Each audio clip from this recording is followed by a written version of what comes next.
Mas então vem a época do iluminismo, né, valorizando a luz da razão, a luz do conhecimento, né, que é essa lâmpada que está representando, e também as críticas, então, né, ao poder absoluto do rei, e a crítica à ideia de que a religião, né, era a base do poder do rei.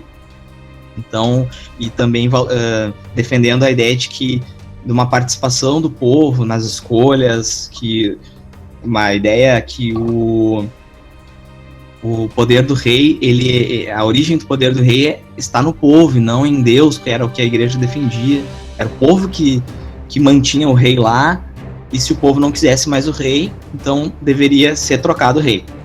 Mas eles ainda não estavam defendendo o fim, né, do poder dos reis, né, das monarquias, tá? Outro detalhe que também vinha acontecendo e favoreceu essa grande revolução foi esse aqui, ó, o enriquecimento, né, o crescimento da burguesia. Lembram lá do trabalho das cidades medievais, quem veio de sétimo ano? Tá? E aí eu vou passar ao meu amigo Gabriel uma pergunta, tá? Tu lembra qual é a origem, Gabriel, da burguesia? A burguesia, eles vieram de uma outra classe social, tá? Tu lembra qual é a origem dos burgueses? Não. Certo. Quer me ajudar, Lavínia, também? Tu lembra qual é a origem dos burgueses? Eles eram nobres ou eles eram camponeses antes, né, de se tornarem ricos? Nossa, eles eram camponeses. Isso, tá? Então, eles eram camponeses que se aproveitaram do crescimento das cidades medievais, eram bons comerciantes e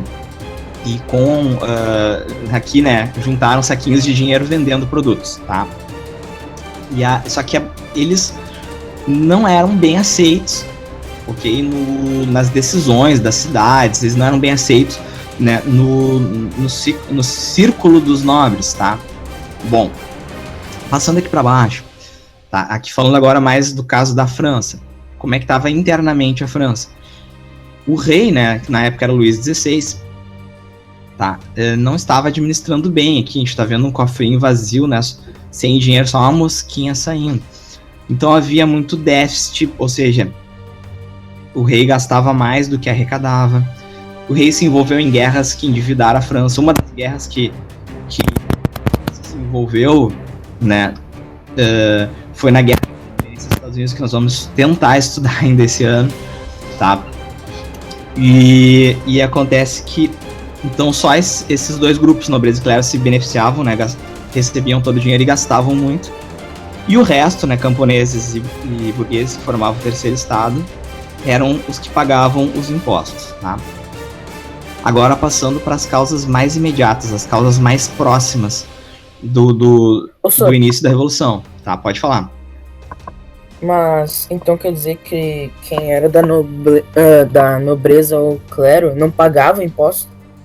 Sim, eles estavam livres de pagar impostos, tá? Nobreza e clero. Isso foi uma das coisas que mais gerou revolta, tá? Na maioria da população, que eram os nobres, que eram os camponeses e burgueses. Sim, isso que eu falo, que é burrice, né, deles, o governo não vai ganhar nada. Tá, agora vamos ir adiante aqui, tá? Espera eu fazer alguma pergunta. Foi boa colocação, Gabriel, obrigado. Continuando. Então, assim, ó, então a situação na França a França até hoje é um país importante, né? A gente tem na rua circulando carros que são de montadoras francesas, né? Peugeot, Citroën, o próprio Renault, né? Eu gosto dos carros da Renault, tanto que eu tenho um Renault Sandero, tá? Bom, são carros de origem francesa, mas lá há 230 anos atrás, a França, ela era talvez a segunda nação mais poderosa, né? A Inglaterra e a França, as duas ficavam disputando, né, qual que era a nação mais poderosa. Os Estados Unidos estava recém se tornando independente da Inglaterra, né? Os Estados Unidos foi crescendo aos poucos. Mas, olha só que contradição. A França sendo tão poderosa, estava a população mais pobre passando fome, não tinha pão, né? Acho que isso aqui é o pão, né? Aqui é uns biscoitos. Então, o dinheiro estava desvalorizado, né? Inflação, fome mais inflação, o povo estava, né, começando a se revoltar com isso. Então o rei, para agradar o povo, ele faz uma reunião. O rei não era de consultar ninguém, mas ele convoca essa reunião aqui para consultar, né, os estados gerais, os 3 grupos, né, aqueles sociais lá que formavam a França naquela época. Sendo que o terceiro estado, o camponês burguês, participou pela primeira vez. E aí a gente vai passar para baixo aqui, tá?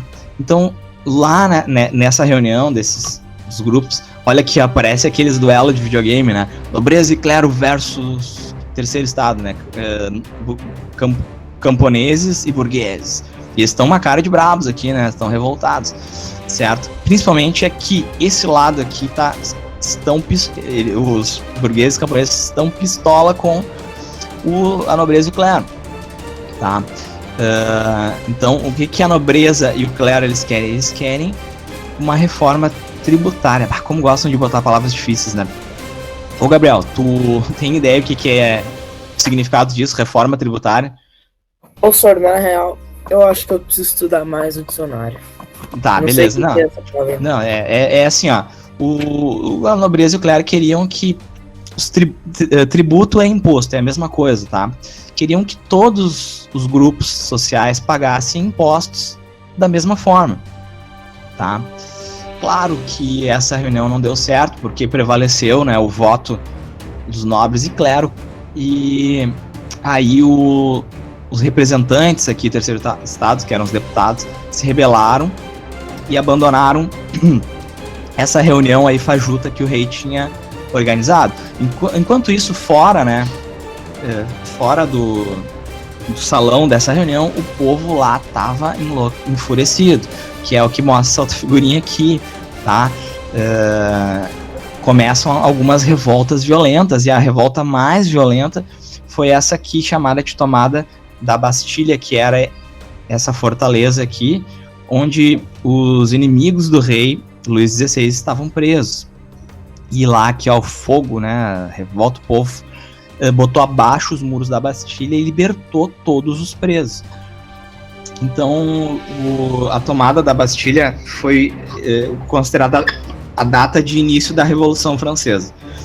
Então, aí começa a Revolução Francesa mesmo, lá naquela data, 14 de julho de 1789, e aí começa com os burgueses e camponeses se separando e formando eles uma assembleia própria, que chamaram de Assembleia Nacional.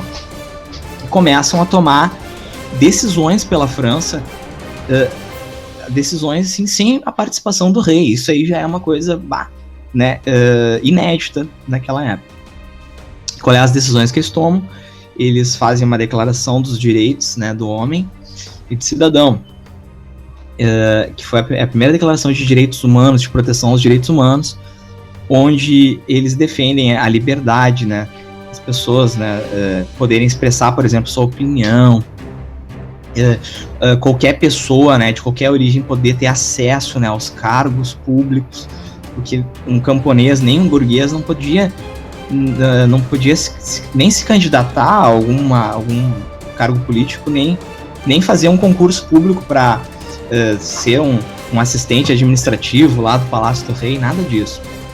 Então, os princípios dessa declaração se tornaram um lema da Revolução, né, que é liberdade, igualdade e fraternidade. Fraternidade é todos se tratarem como irmãos, tá?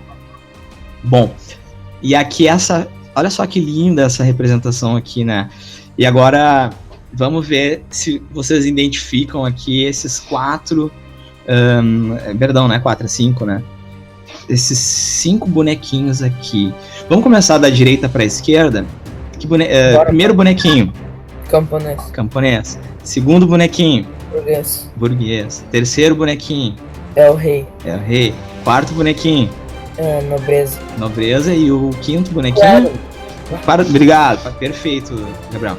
Então aqui, ó, a ideia básica era igual, né? Era que todos são iguais perante a lei. Isso que era que o povo queria. E hoje a nossa lei brasileira, ela segue esse princípio, tá? Entende?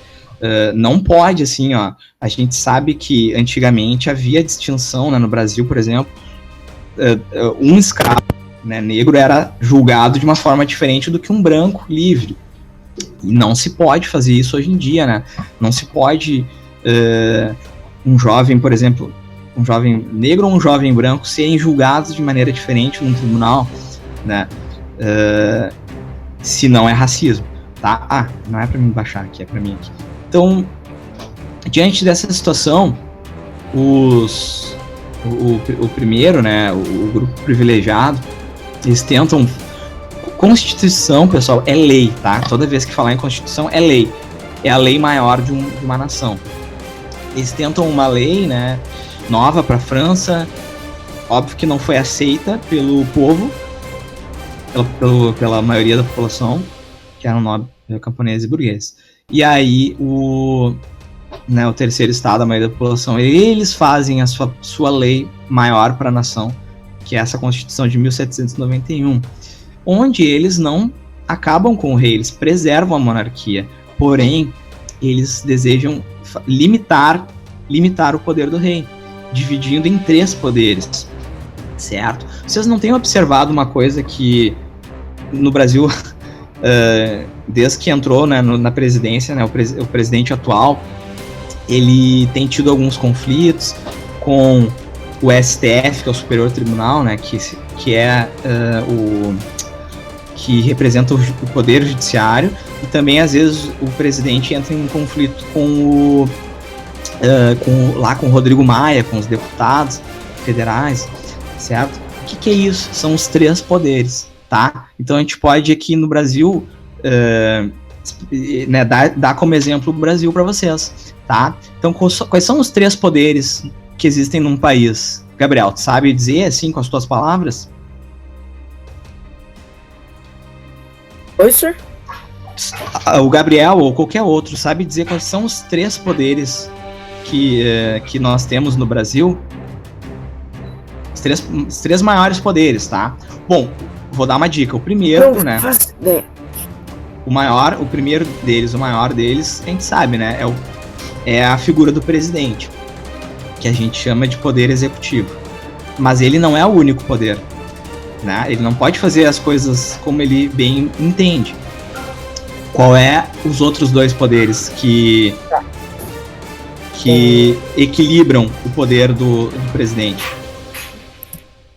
Eu estava falando aqui do STF, né? O Tribunal, o Superior Tribunal, né, de Justiça, né, Federal.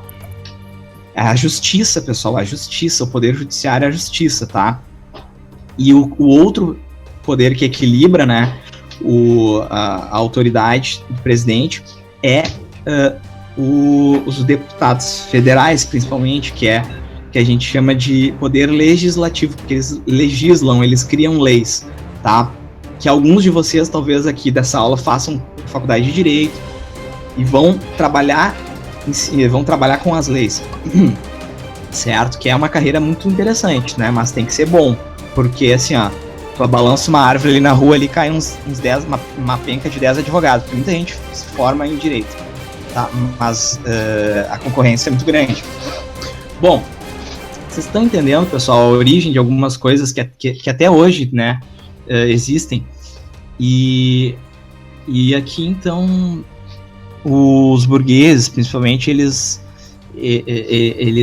estabelecem o voto, né, porque nem tinha voto, assim, né, e aí o voto de acordo com a renda, né, isso que significa esse voto censitário, favorecendo os burgueses querem chegar no poder, né, nesse momento. Pessoal, eu tô já chegando nas últimas 2 ilustrações aqui, tá? Fiquem comigo, não se distraem. Então, mas, olha só, né? A França é bem interessante, muitas coisas acontecem que a gente tem até hoje, como a esquerda e a direita. E os próprios, né, burgueses e camponeses, eles estavam divididos em 2 lados, a esquerda e a direita, tá? E aqui está a origem desse termo esquerda e direita. Ou seja, quando tinha a reunião lá da Assembleia, reunindo esses revoltosos, revolucionários, né, desse terceiro estado, sentava na esquerda os chamados jacobinos, que eram a favor de mudanças mais radicais na esquerda, e na direita os que eram mais moderados, assim, eram mais paz e amor, que eram chamados de girondinos. Tá? Esse aqui era um apelido que eles tinham, não vamos se preocupar com o significado dessa palavra aqui, girondino, é só um apelido, tá? Eles eram moderados, eles eram a favor de o rei continuar, só que seguindo, né, uma nova lei. E sem falar que o meio, né, o centro, era chamado de planície. E aqui até hoje na política, né, brasileira e nos países do mundo todo, tem essa divisão: esquerda, centro e direita, tá? O rei, ele acontece de ele não aceitar, né, todos esses limites que a burguesia está impondo a ele, e o rei acaba tendo uma ideia não muito boa. Ele resolve fugir da França, ele e a sua rainha, né, a rainha Maria Antonieta, que é uma rainha muito famosa, tem filme aí sobre ela, tentem assistir, acho que tem no Netflix o filme Maria Antonieta, e é um filme bom, vocês vão gostar. bom para adolescente, né? Eu que sou meio velho já não curto muito. Bom, por que eu não curto muito? Que é um filme que trata um pouco da vida amorosa dela, da rainha Maria Antonieta. Vocês vão gostar. E aí, o que eu estava falando? O rei, então, ele fugiu, né, a rainha, numa carruagem, mas não conseguiu, né, ir muito longe, porque foi capturado e trazido de volta para a França. O que acontece? O rei foge do país, do que ele é acusado? De traição. E a coroa presa, representando que o rei foi preso, tá? E ele é mantido preso até ser julgado, tá? E também não era só uma simples fuga, né? Ele também estava fugindo para reunir forças externas, estrangeiras, para então vir com exércitos de fora da França e acabar, sufocar a revolução, tá? Para restaurar o absolutismo, ou seja, aquele rei com poderes absolutos e totais.